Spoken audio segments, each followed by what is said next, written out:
Начало лета 2023-го. Бишкек. Уже с начала июня 3 подряд температурных рекорда – 6, 7 и 8 числа за всю историю метеонаблюдений. И чем более выше поднимался столбик термометра, тем меньше в Бишкеке становилось воды.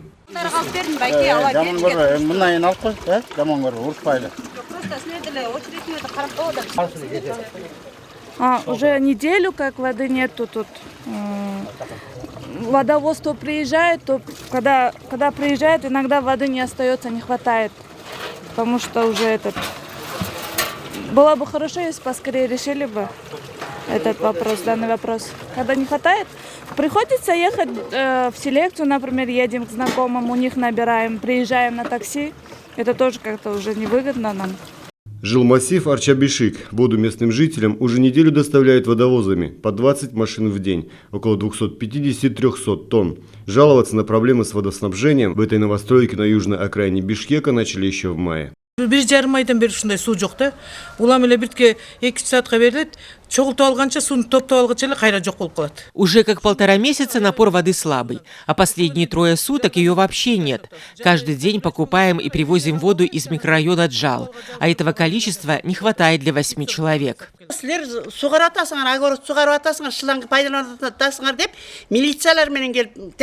Я живу рядом. Каждый день проводят рейды и проверяют, не поливаем ли огороды.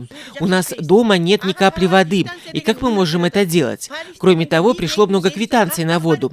А как подают ее? Еще тарифы повысили. Это издевательство.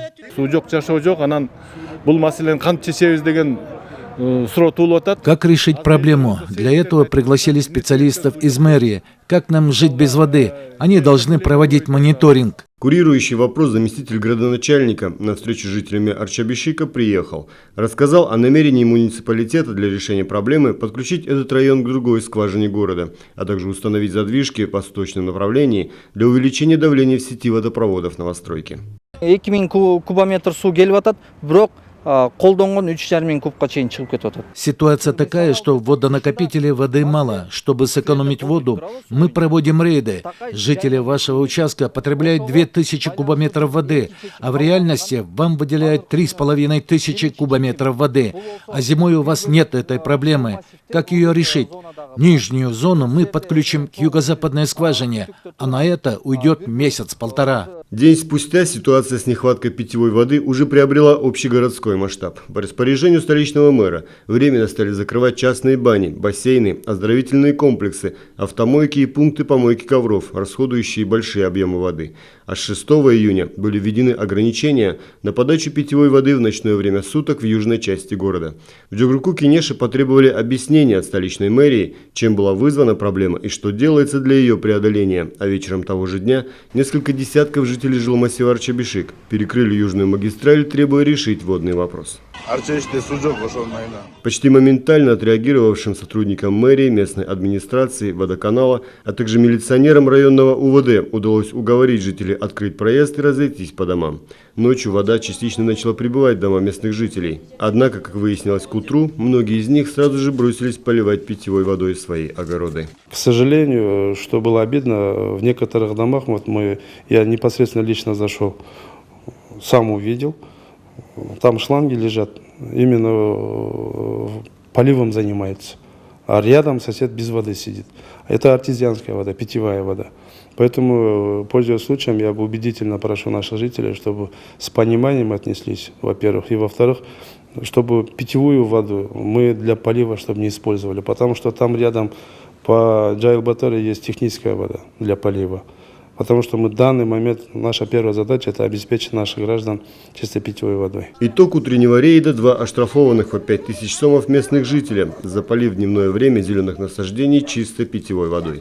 В целом, с начала проведения рейдов с конца мая было проверено более 22,5 тысяч абонентов. Выявлено около 200 нарушений, подавляющее большинство из которых на территории жилых массивов.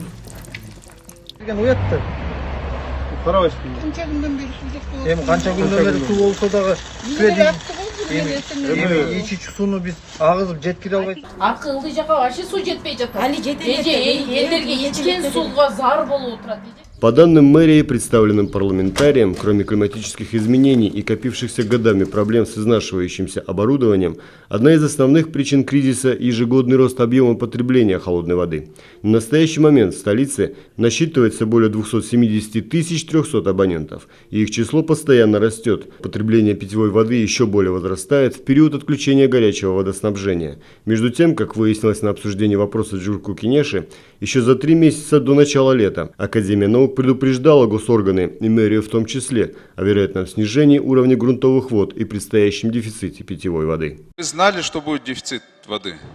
Именно то, что будет у нас снижение настолько уровня грунтовых вод, то есть зеркало воды, питьевой воды, которая находится под землей, нет. Вы мне скажите, вам на водозаборы сейчас сколько денег нужно и есть ли вообще в бюджете мэрии эти средства? На сегодняшний день, если нам Башкорасу, территорию Башкорасу, рядом находящиеся 4 гектара передадут, то мэрия будет строить. Есть деньги? Найдем и есть. А вот почему Кабмин тогда с трансформацией земель или с выделением земель не помогает вам? Кабмин на сегодняшний день уже вынес протокольное решение о выделении. По словам Шамаралиева, на разрешение ситуации необходимо минимум 500 миллионов сомов на строительные работы по расширению водозаборов, а также около 11 гектаров земли. Чиновник также сообщил, что для скорейшего решения проблемы с водой в жилмассиве Арчабишик в настоящий момент завершается строительство более 1000 метров новой водопроводной сети. Заслушав информацию, парламентский комитет по бюджету, экономической и фискальной политике одобрил выделение 150 миллионов сомов столичной мэрии на строительство водозабора на территории участка Башкорасу. Новый водозабор из 4 скважин должен решить вопрос с дефицитом воды в жилмассиве Арчабишик.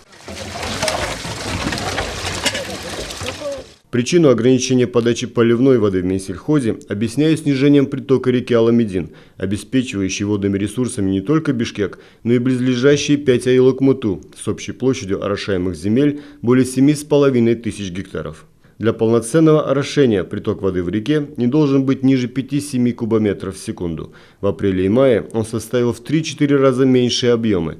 Вода фермерам подавалась по очереди, по 2 дня каждому айлок-муту. С повышением температуры воздуха должен увеличиться и уровень воды, что решит проблему, уверяют в ведомстве.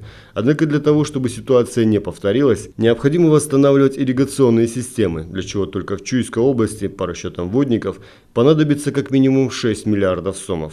Необходимы также новые резервуары декадного и суточного регулирования. Между тем, сегодня жители одного из районов жилмассива Арчабишик собрались, чтобы попросить помощи у силы более высшего порядка.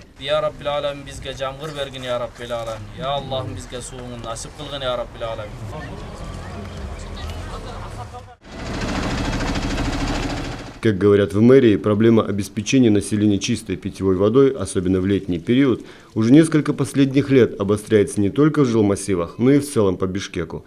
Износ оборудования и вследствие этого потери воды доходят, по их данным, до 70%. До улучшения ситуации в столичном муниципалитете просят горожан отнестись с пониманием и бережно расходовать воду. Булат Исаев, Умар Малашев, Алато 24.